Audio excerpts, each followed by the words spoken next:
오늘은 507주년 되는 종교개혁주일입니다.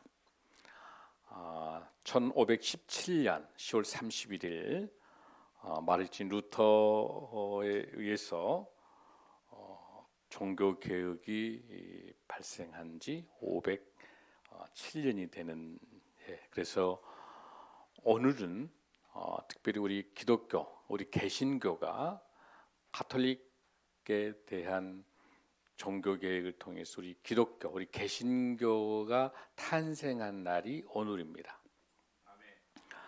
그런 의미에 있어서 우리 종교개혁주일 예배를 지키는 것은 굉장히 의미가 깊다라고 말씀드릴 수 있습니다. 이 종교개혁의 특징은 크게 이제 두 가지로 나눠볼 수 있는데요. 외적인 원인은 그 당시에 가톨릭 교회의 부패, 그 다음에 사회의 외적인 부정부패가 만면하고 온통 사회가 부정한 사회였다라고 말할 수가 있습니다. 더 중요한 근본적인 이유 중에 하나는 이 하나님의 말씀인 성경에 전통이라는 것을 강조시켜서 하나님의 말씀을 왜곡된 게 큰 겁니다. 쉽게 이야기해서 은혜와 믿음만이 구원인데 거기에 인간의 행위를 집어넣어서 공로로 구원을 받는 이렇게 왜곡된 반성경적인 이러한 것들을 가톨릭이 그 당시 중세교회가 있었습니다. 또 하나는 화채술을 포함한 여러 가지의 많은 문제들이 있어. 이런 걸 보고 마르틴 루터는 바로 종교개혁에 대한 베텐베르크 교회 문에다가 95개 조항을 붙였습니다. 그 중에서 가장 중요한 이 종교개혁의 핵심 중에 하나는 성경 말씀, 솔라 스크립처라고 하는 오직 성경 하나님의 말씀으로 돌아가자는 것이죠. 인간의 전통과 그 어떠한 것도 되지 않고, 그래서 5가지 솔라의 원리를 설명합니다. 하나는 오직 성경, 솔라 스크립처, 오직 은혜, 솔라 그라티아, 오직 믿음, 솔라 피데, 오직 그리스도, 솔루스 크리스토스, 오직 믿음, 솔라 피데, 오직 하나님께 영광, 솔리데오 글로리아라고 하는 솔라라고 하는 오직 이 5가지 원리 중에 가장 근본되는 것은 솔라 스크립처라고 하는 오직 성경으로 돌아가자. 할렐루야. 그 어떠한 것도 더하면 안 된다고 하는 것을 종교개혁에서 설명하고 있습니다. 그래서 바로 솔라 스크립처라고 이야기했었을 때 바로 가장 중요한 성경으로 돌아가는 것. 그 당시 우리는 바로 토라라고 하는 하나님의 말씀을 우리가 한번 돌아볼 필요가 있습니다.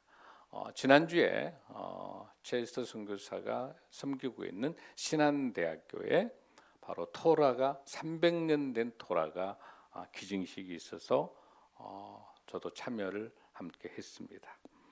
이 토라는 바로 모세오경, 구약 성경의 첫 5권입니다. 창세기, 출애굽기, 레위기, 민수기, 신명기까지 이 5권을 토라라고 이야기를 합니다. 작은 범위는 십계명을 말하는 거고 큰 광의로 해석하자면은 구약 성경을 말하는 것을 토라라고 말할 수가 있습니다. 이 토라가 가지고 있는 2가지 측면이 있어요. 이 모세오경 율법이라고 하는 것은 첫 번째 종교적인 측면에 있어서는 정결법, 제사법을 대한 기준이에요. 어떻게 하면 정결한 삶을 살 수 있겠느냐라고 하는 거고요. 사회적인 측면에 있어서는 공동체를 위한, 그래서 또 공동체 생활함에 있어서 복원, 정결함, 또 동시에 어떻게 하면 이웃과의 좋은 관계를 맺을 것인가. 그래서 종교적인 측면에 있어서 하나님 사랑이 되고 이웃하고 관계, 이웃 사랑이 되는 거예요. 그래서 토라가 가지고 있는 정신도 하나님 사랑, 이웃 사랑을 설명하고 있는 겁니다. 그래서 이 토라가 바로 스크립처라고 말하는 거죠. 오직 성경, 하나님 말씀이다라고 볼 수 있는. 근데 우리가 중요한 거는 이 토라가 우상이 되면 안 되는 거죠. 토라가 우상이 아니라 이 토라는 오실 메시아를 설명하는 모세오경의 율법이기 때문에 오신 메시아가 누구예요? 예수 그리스도입니다. 이 토라가 하나님의 말씀입니다. 하나님의 말씀이 예수님입니다. 아멘. 그래서 우리는 이미 토라를 가지고 있는 거죠. 왜? 하나님의 말씀인 예수 그리스도를 우리가 모시고 있기 때문에. 할렐루야. 그런 성경적인 신학적인 관점도 여러분들이 이해를 하시고 오늘 주시는 이 본문들을 이해할 수 있으면 좋겠습니다. 그래서 그 당시에 이 마르틴 루터에 의해서 종교개혁 이후로 계속해서 이 율법이라고 하는 이 토라라고 하는 것은 뭘 의미하는 것이냐면 이 율법은 우리 죄를 알려줄 수 있는, 죄를 알게 하는 그 복음하고의 관계에 있어서 율법을 통해서 우리가 죄인임을 알게 하는 아주 중요한 것이 율법입니다. 아멘. 그러면 그런 죄를 알았으면 이 죄를 어떻게 사함을 받을 수 있습니까? 예수 그리스도 나의 구주로 믿음으로 나의 죄를 다 사하여 주신 예수님을 영접함으로 우리가 구원받고 믿음을 갖는 거죠. 아멘. 그래서 율법과 이 복음이 따로 있는 게 아니라 진정한 예수 그리스도를 나의 구주로 모시는 모든 사람들은 이미 율법에 의해서 나의 죄에 대한 것들을 알게 되고 그 죄로 인해서 예수 그리스도로부터 죄 사함을 받아서 우리는 하나님의 백성이 된 줄로 믿습니다. 이런 의미에 있어서 이런 본헤퍼의 이 목사님의 말씀을 우리가 한번 들어볼 필요가 있습니다. 사람을 해치는 미친 운전자를 차에서 끌어내리는 것이 부상당한 사람들을 찾아가서 치료하는 것보다도 더 신앙적이다. 이해됐어요? 무슨 뜻인 줄? 사고가 난 후에 그 사람들 치료받는 것보다 더 중요한 것은 그 차 운전은 미치광이 술 먹는 그 운전자를 차에서 끌어내리는 것이 훨씬 더 성경적이다는 본헤퍼 목사님의 이야기입니다. 할렐루야. 그러면서 아주 중요한 이야기를 했습니다. 본헤퍼 목사님은 믿음만 있으면 구원을 받는다라고 하는 값싼 은총 대신에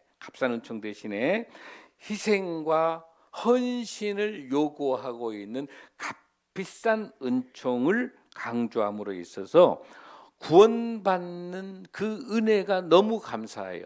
그 은혜에 보답하기 위해서 삶의 현장에서 신실한 삶을 살아가는 것이 훨씬 더 중요한 종교개혁의 정신이라는 겁니다. 할렐루야.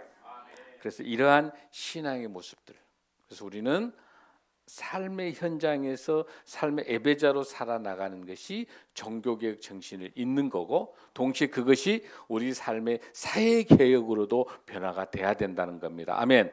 그래서 우리가 교회 안에서만이 신앙생활이 아니라 이 교회 안에서 하나님의 말씀대로 살아가는 우리가 우리의 직장과 우리의 사업체 또 우리가 속해 있는 가정 우리가 있는 국가 이런 삶의 현장에서 복음을 갖고 살아가는 믿음된 그 믿음을 갖는 사람들의 삶을 살아가는 것이 진정한 오늘날 이 시대의 종교개혁이다 이렇게 말할 수 있습니다. 할렐루야.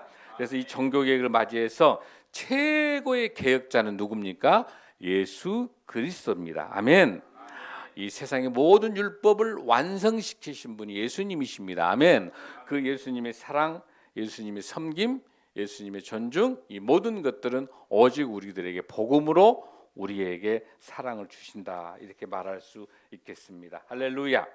이러한 예수님의 인격과 예수님의 사역에 있어서 가장 우리가 잘 알 수 있는 신약시대 가장 위대한 인물 중에 성령의 사람 바로 누굽니까? 사도 바울을 통해서 오늘 우리 예수님의 이 사역, 종교개혁을 맞이하는 성경으로 돌아가야 되는 그 종교개혁 정신들을 오늘 우리가 사도행전을 통해서 함께 은혜 받고자 합니다. 할렐루야. 사도행전 15장은 지난주에 이어서 굉장히 중요한 장이라고 그랬었죠. 바로 이는 사도행전 15장은 바로 뭐예요, 여러분들? 예루살렘 공예. 그래서 우리 기독교에 있어서 아주 이방 선교, 우리 밑잔 저와 여러분까지 예수님을 만날 수 있는, 우리 예수님을 나의 구주로 모실 수 있는 이 복음이 들어올 수 있었던 것이 뭐예요? 이방 선교가 가능했기 때문이다. 아멘.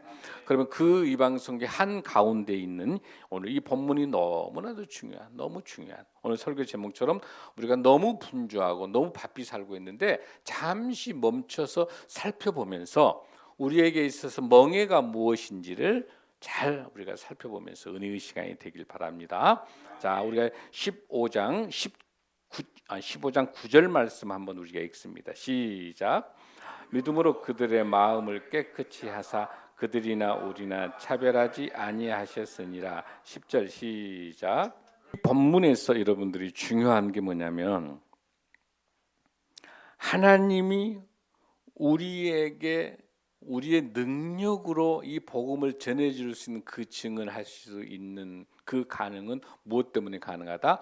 성령님께서 함께 하셔야.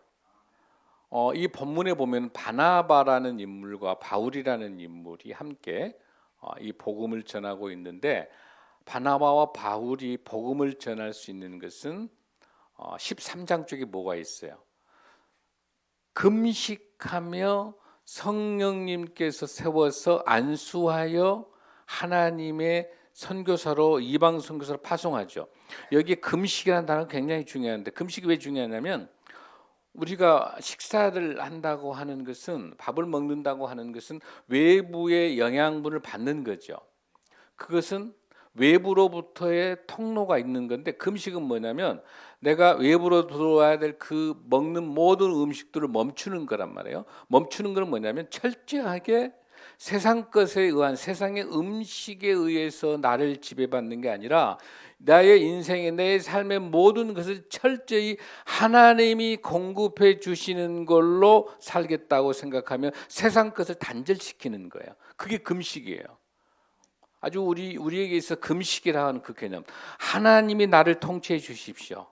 내가 먹고 사는 모든 의식주의 문제를 내가 멈추겠습니다. 하나님의 지배, 하나님의 통치 내 몸과 내 삶의 온전한 것도 하나님께 맡깁니다. 이게 금식이거든요. 그 금식하고 성령의 안수를 받아서 바나바와 바울을 이방 선교로 파송한 거예요. 그러니까 이미 바나바 바울에게는 성령님이 함께하고 있는 거예요. 아멘. 그러니까 수많은 1차 선교 여행을 통해서 수많은 제자들이 돌에 맞고 있는 상황에서도 하나님께 살리셔서 수많은 제자들을 비시드의 안디옥과 이고니온과 루스드라 더베에다가 많은 제자들이 있겠죠. 그 내용을 가지고 복음을 전하고 있는데 그 당시에 안디옥에 뭐가 발생했다고 그랬죠? 거기에 헬라파 유대인과 헬라파 유대인들과 유대인들 그리스도 유대인들 중에서 뭔가 찝찝하게 예수 그리스도로 복음에 의해서 구원받는 게 아니라 조금 뭔가 좀 했으면 좋겠다. 뭐예요, 여러분들? 율법을 지키고 할례를 해야 구원받는다라는 그런 사람들이 너무 많아지니까 이것에 대해서 정확하게 바로 모 교회가 되는 예루살렘 교회 바나바와 바로 바울을 보내서 확정한 답을 가지고 여기서 뭔가 문서로 땅땅 찍어 가지고 와야 돼. 구원받는 것이 예수님을 나의 구주로 믿는 것이 구원이냐 아니면 할례를 해야 구원받는 거냐를 확실히 그걸 결정하는 것이 뭐예요? 지금 여기 와 있는 예루살렘 공예인 거예요. 아멘. 9절 한번 보면 믿음으로 그들의 마음을 깨끗하게 하사 그들이 우리를 차별하지 아니하. 그러니까 이방인이나 유대인이나 차별하지 않고 모두 예수를 나의 구주로 믿으면 다 구원받는다는 것이 차별이 있다 없다. 차별이 없다는 거죠. 이해되시죠? 그 다음에 중요한 게 그런데 지금 너희가 어찌하여 하나님을 시험하여 우리 조상과 우리도 능히 매지 못하던 멍에를 제자들의 목에 두려고 하느냐. 그러니까 왜 그 힘든 할례를 꼭 이방인들이 할례 받으려면 원래는 8살 태어나자 바로 며칠 8일 만에 할례를 받아야 하는 다 이방인들 커버렸잖아요. 근데 다 어른들한테 포경 수술을 하려면 깝깝해 힘들어. 그러면 예수님 이 행위가 중요하면은 이 할례를 받는다 한다면 이방인들이 어떻게 하나님 영접하겠어? 뭐 너희들 또 받기 힘든 멍에를 할례를 누구에게 이방인들에게까지 하려고 이렇게 멍에를 씌우느냐? 이걸 지금 그러니까 멍에를 씌우지 말라는 거예요. 여러분 이해되시죠? 자, 그러면서 뭐라고 이야기하냐면은 그 다음에 본문에서 보면 자 11절 시작. 그러나 우리는 그들이 우리와 동일하게 주 예수의 은혜로 구원받을 줄을 믿노라 하니라. 아멘. 여기 잘 보십시오. 지금 이 연설은 이 설교는 누가 하고 있어요? 베드로가 하고 있죠? 베드로가 이 설교가 가능한 이유는 뭐예요? 고넬료 사건에서 베드로가 이방인 고넬료에게 세례 줘서 고넬료 모든 집안들이 다 은혜 받았고 그것이 가능하도록 한 것은 성령님이 허락하셨죠. 그 사건을 지금 예루살렘 교회에 와가지고 지금 변론을 하는 거예요. 그런데 잘 보십시오. 여기에서는 베드로가 그 고넬료 사건은 혼자 했죠. 성령님이 혼자 했잖아요. 근데 왜 여기 이 본문에는 우리라고 하는 이 단어를 쓸까? 복수를 쓸까? 성령님의 이 역사가 고넬료에 의한 고넬료가 예수님을 나의 구주로 할례 받지 않고도 예수님을 나의 구주로 믿음으로 구원받았죠. 이거는 베드로에 의해서 구원받았죠.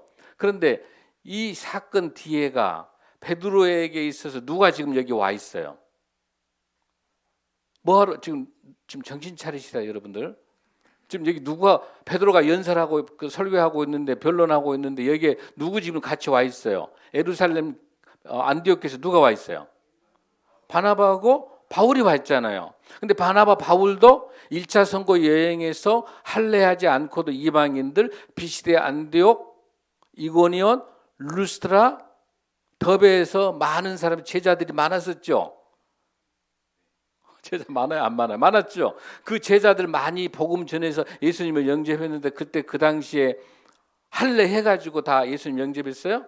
안 했죠. 그러니까 지금 베드로가 발언을 하면서 우리라는 단어를 쓰는 것은 내가 연설이 끝나면 누구가 우리 바나와 바울도 1차 선교 여행 때 할례 없이 예수님을 영접했던 사건을 진술할 거 아니에요. 그러니까 우리라는 단어를 가지고 이 사건이 성령님이 우리 모두를 통해 역사하신 걸 증명하고 있는 것이 우리는 그들이 우리와 동일하게 주 예수의 은혜로 구원받는 줄 믿노라 하라. 할렐루야.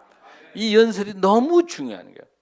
여기에서 여러분들 하나 기억하실 거예요. 여기서 믿는다는 이 단어가 헬라어 단어가 피스티스라는 단어인데요. 모든 믿는다는 이 피스티스라는 이 단어는 신실이라는 단어와 같은 동의어예요. 신실. 그러니까 여러분들이 믿음이라는 단어가 나오는 모든 성경책을 읽을 때 정확한 뜻을 알게 되려면 신실이라는 단어로 바꿔보십시오. 자, 다시 한번 읽습니다. 시작. 어떻게 한다?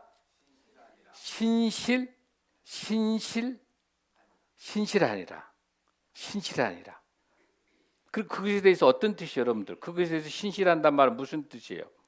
주 예수 은혜로 구원받은 줄을 신실하게 믿노라는 거죠. 할렐루야. 아멘. 여러분들 보면은 마태복음 21장 22절에 이런 말씀 들어보셨죠? 너희가 기도할 때 무엇이든지 믿고 구하는 것은 다 받으리라. 기억나세요? 목사님 나는 왜 다 믿고 다 기도했는데 왜 응답 안 하실까요? 무엇이든지 믿고 구하는 것은 다 받으리라. 아멘. 여기서 여러분들 무엇이든 믿는다는 그 단어에다가 신실한 단어 넣어보세요. 자, 무엇이든지 신실하게 구하는 것은 다 받으리라. 아멘. 이렇게 하면 뜻이 정확히 나타나죠. 신실한 기도하는데 자기 사적 욕망 가지고 기도를 합니까?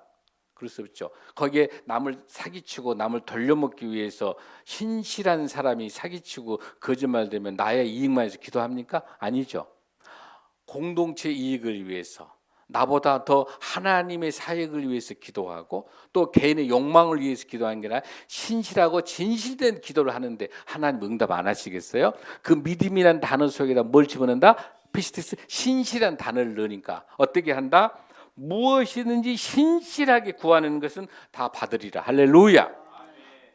믿음이라는 단어를 넣어버리니까 믿고 하면 다 응답받은 걸로 알면서 왜 하나님 나는 왜 응답하지 않습니까? 하는 사람이 너무 많아. 이제 정확하게 이해되세요? 이 믿음은 피스티스고 신실 똑같아. 여기에서 마찬가지로 신실하게 예수 그리스도의 은혜로 구원받는 것에 대해서 신실하게 기도하는 거예요. 할렐루야. 이 구원이란 것은 내가 공로로 내 능력으로 구원받는다. 맞아요? 틀려요? 틀려요? 전체 구원은 하나님의 선물이다. 자, 에베소서 2장 8절 9절 말씀 한번 보겠습니다. 시작. 은혜에 의하여 믿음으로 말미암아 구원을 받았다. 이것은 너에게 난 하나님의 선물이다. 할렐루야. 이 믿음, 구원, 은혜, 은총 하나님의 전적인 선물인데 중세시대 카톨릭에서는 그 성경에 하나님의 은혜인데 거기에다 뭘 집어넣었다? 행위를 집어넣어서 레지오 활동한다고 하면서 착한 일 해야 구원받는다. 그게 아니에요, 여러분들. 하나님의 은혜로 구원은 선물로 주신 그 은혜인데, 아멘. 그 값비싼 하나님의 소중한 은혜 받은 내가 너무 감사해요. 하나님이 너무 감사해요. 하나님이 원하신 삶이 무엇일까 보니까 고아와 가부와 나그네와 불쌍한 사람을 돕는 것이 하나님이 기뻐하는 일이니까 내가 구원받은 내가 하나님의 기뻐하는 일을 하는 거예요. 아멘. 우리 교회가 바포사에 가는 것은 구원받으려고 바포사에 가는 게 아니라 하나님이 우리를 값비싼 은혜로 놀라운 하나님의 은혜로 우리를 하나님 핏값으로 사셔서 우리에게 죽을 수밖에 없는 우리를 살려주신 은혜가 너무 감사하여 그 은혜에 어떻게 보답할까? 그 보답하는 게 우리 예수님이 하나님 사랑 이웃 사랑으로 가장 이웃을 가난하고 어려운 이웃을 사랑하셨기 때문에 우리 예수님이 기뻐하신 일이니까 우리가 바포를 하는 거예요. 할렐루야. 그걸 정확하게 정리하셔야 됩니다. 아멘. 그러니까 우리가 이 사회 가면서 베푼다는 단어를 못 쓰게 하는 거예요. 우리 게 아니단 말이에요. 할렐루야. 하나님의 은혜로 주시는 거 우리는 사랑의 배달부입니다. 아멘. 할렐루야. 성경적으로 신학적으로 잘 조명이 돼야 돼요. 아멘. 전적인 하나님의 선물이고 은혜인 줄로 믿습니다. 아멘. 자, 그리고 난 다음에 보십시오. 자, 계속해서 14절입니다. 시작. 14절 시작. 하나님이 처음으로 이방인 중에서 자기 이름을 위할 백성을 취하시려고 그들을 돌보신 것을 시므온이 말하였으니. 자, 15절.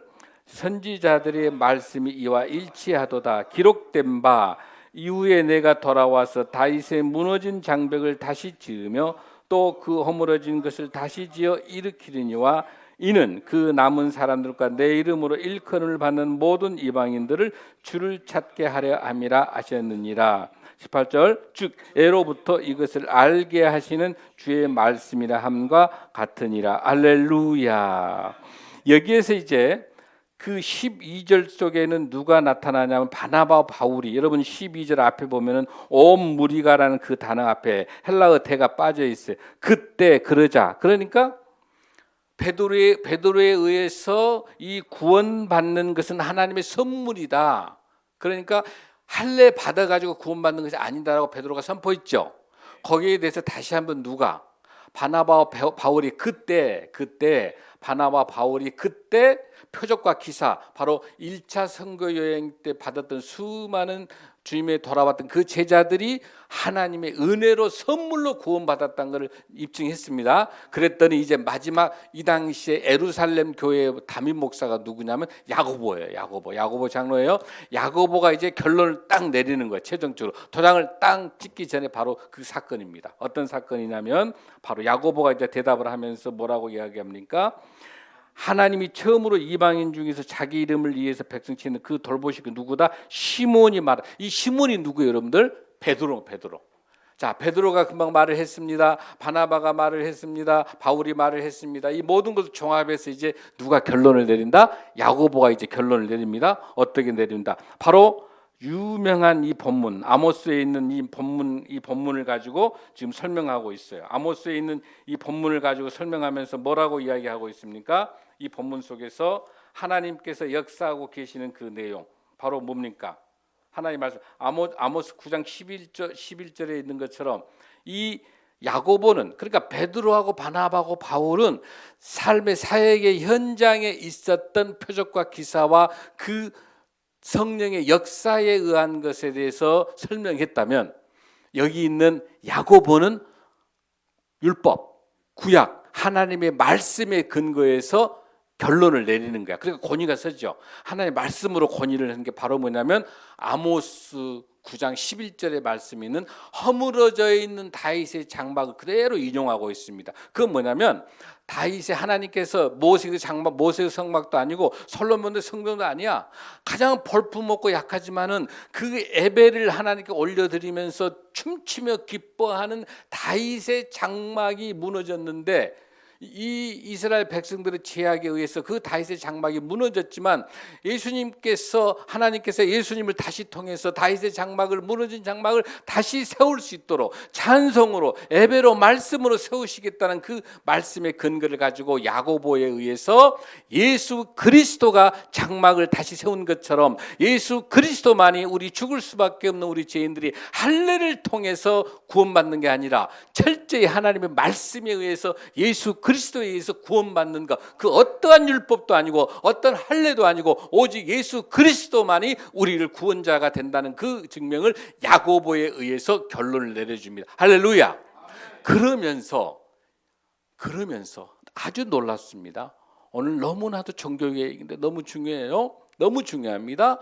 지금의 종교개혁에 있어서 우리 교회가, 한국교회가, 세계교회가, 우리 신앙인들이 어떤 삶을 살아가야 되는 중요한 본문이 지금 나와 있습니다. 어떤 본문이냐면 바로 거기에 있는 것처럼 19절 시작. 그러므로 내 의견에는 이방인 중에서 하나님께로 돌아오는 자들을 뭐하라? 괴롭게 하지 말라.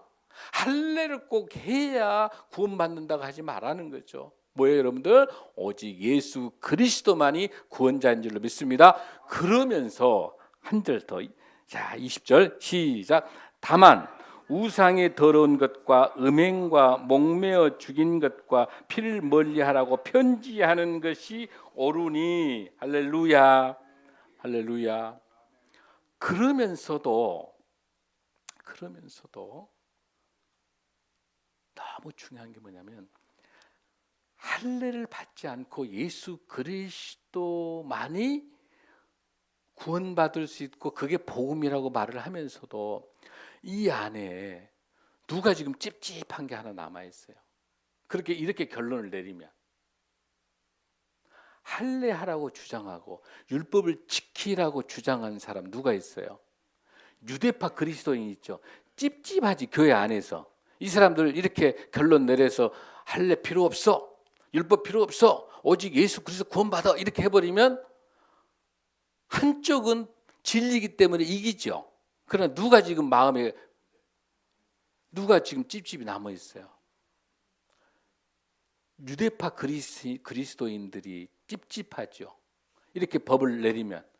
지금 중요한 것은 뭐냐면 하나님께서 원하신 것은 뭐냐면 예수 그리스도의 복음을 전하면서도 코이노니아, 성도들 간의 교제를 굉장히 중요시 여긴 거예요.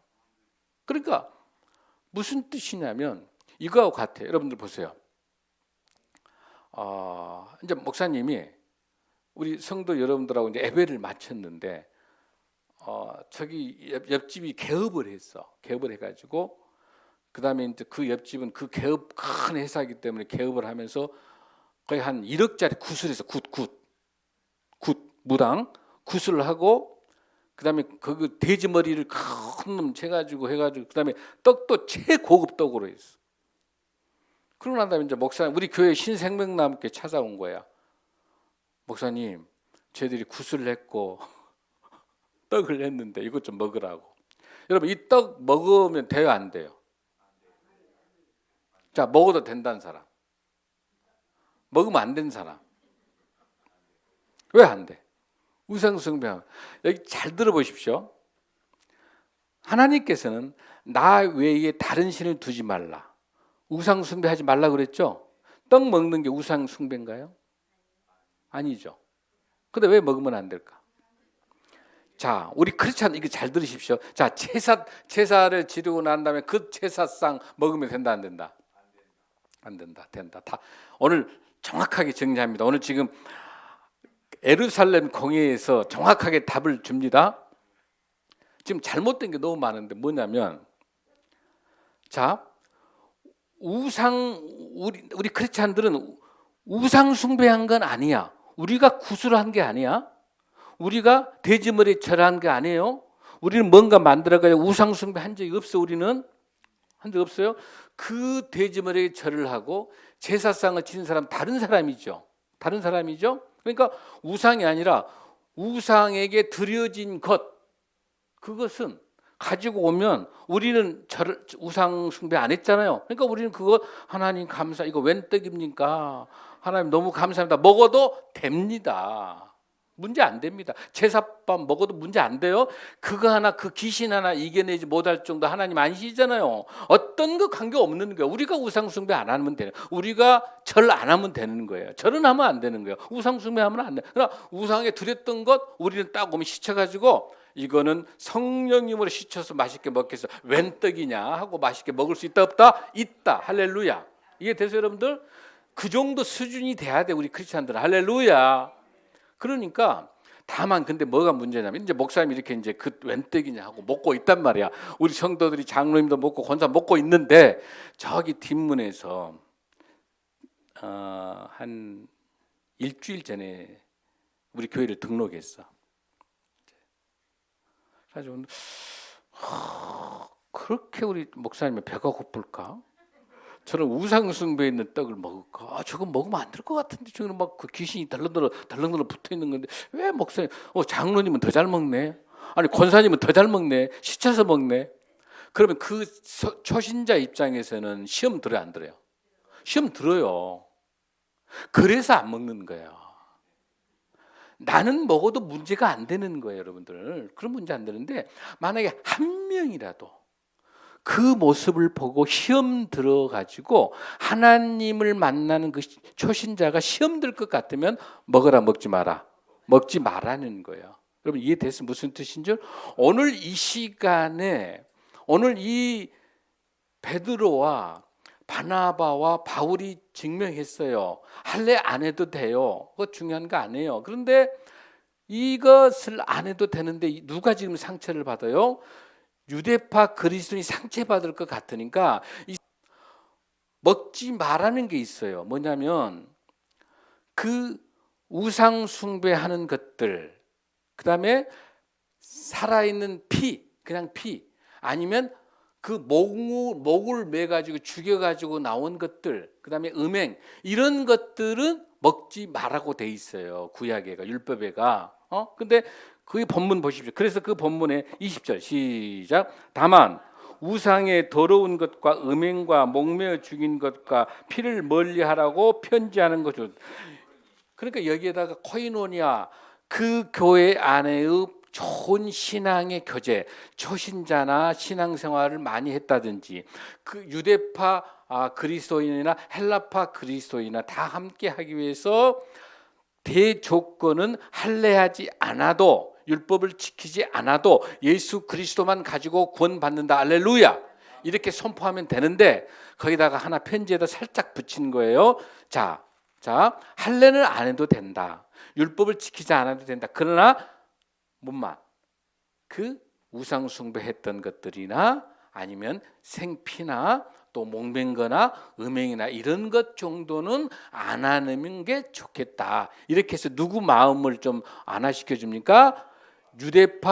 유대파 그리스도인들의 마음도 받아주면서 그것도 함께 인정을 해주면서 편지를 쓴대. 사도 바울이 편지 쓰되 갈라디아서, 지금 모든 갈라디아서, 그다음에 여기 데살로니가 전후서, 고린도전서, 모든 이 사도행전 속에 나와 있는 모든 13권의 사도 바울이 쓰는 모든 서신서 속에다 그걸 집어넣어 주는 거예요. 그래서 누가 상처받지 않도록 초신자인 유대파의 유대인, 그리스도 유대인들이 상처받지 않도록 교회 안에서 함께 이런 의견도 있고 이런 의견. 그러나 분명한 것은 어때요? 오직 예수 그리스도만이 구원자 되시고 예수 그리스도만이 복음인가. 할렐루야. 이건 분명한 건데 이런 것들은 안 했으면 좋겠다라고 하는 거야. 할렐루야.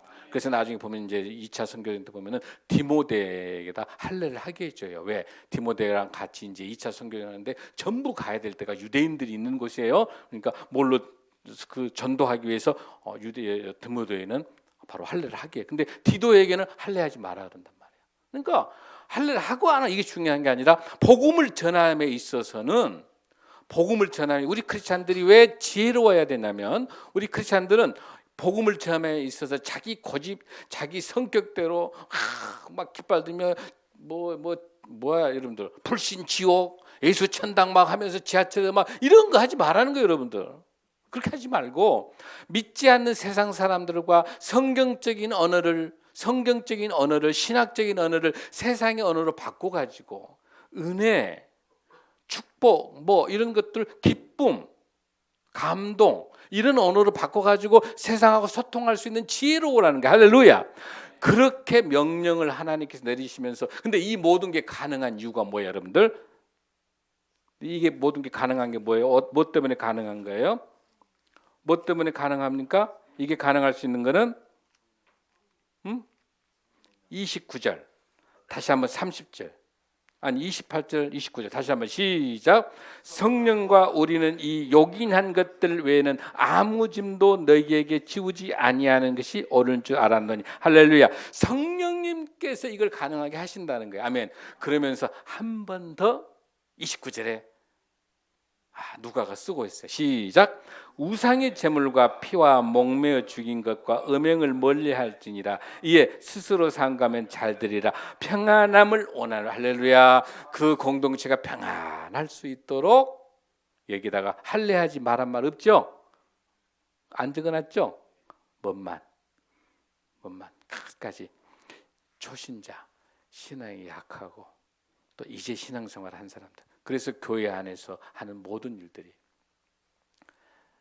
내가 교회에서 특히 여러분들 교회에서 봉사활동 할 때마다 뭘 할 때마다 내가 교회를 너무 잘하니까 내가 교회를 20년 30년 다녔으니까 내가 장로 권사니까 이렇게 하는 게 아니라 초신자의 눈에 맞춰서 이분이 어떤 생각을 가질까 이렇게 하면 어떨까 같은 말이라도 아다르고 어다른 거 좀 더 섬세하게 좀 더 사랑으로 그 상처받지 않도록 그러나 그 본질 예수 그리스도만이 나의 구원자시고 예수님의 복음이라는 걸 분명하게 말을 하되 말하는 방법과 말하는 행동이 우리 삶의 에베소로 살아가는 우리의 모든 모습들이 정말 지혜롭게 할렐루야.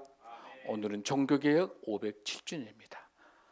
가톨릭 중세에 있는 교회가 타락과 그 권위를 가지고 성경책도 자기네만 보기 위해서 라틴어로 만들어 놓은 거야. 일반인들은 성경도 못 보게 했어. 그래서 마르틴 루터가 독일어로 번역하고 독일어로 번역된 거 영어로 번역돼서 중국어로 해서 우리말까지 이렇게 번역이 된 거야. 할렐루야. 만인에게 차별이 없어야 될 줄로 믿습니다. 예수 그리스도 복음은 차별이 없습니다. 가장 가난하고 가장 보잘것없고 배우지 못하고 가장 무식하고 세상에서 다 버려졌다 하더라도 오직 하나님 보시기에 가장 소중한 하나님의 사람 그 귀중한 한 영혼을 위해서 우리 교회는 그를 기쁨으로 환영해야 될 줄로 믿습니다. 그 누구나도 올 수 있는 교회 할렐루야. 화려하고 놀라운 높은 탑을 쌓는 교회가 아니라 언제든지 와서 이곳에서 함께 울고 함께 웃을 수 있는 그런 교회의 모습으로 저와 우리 교회가 우리 한국교회가 세계교회가 종교개혁 507주년을 맞이해서 그 정신으로 돌아가는 놀라운 축복이 있길 바랍니다. 할렐루야. 축복합니다. 다 함께 일어나시겠습니다.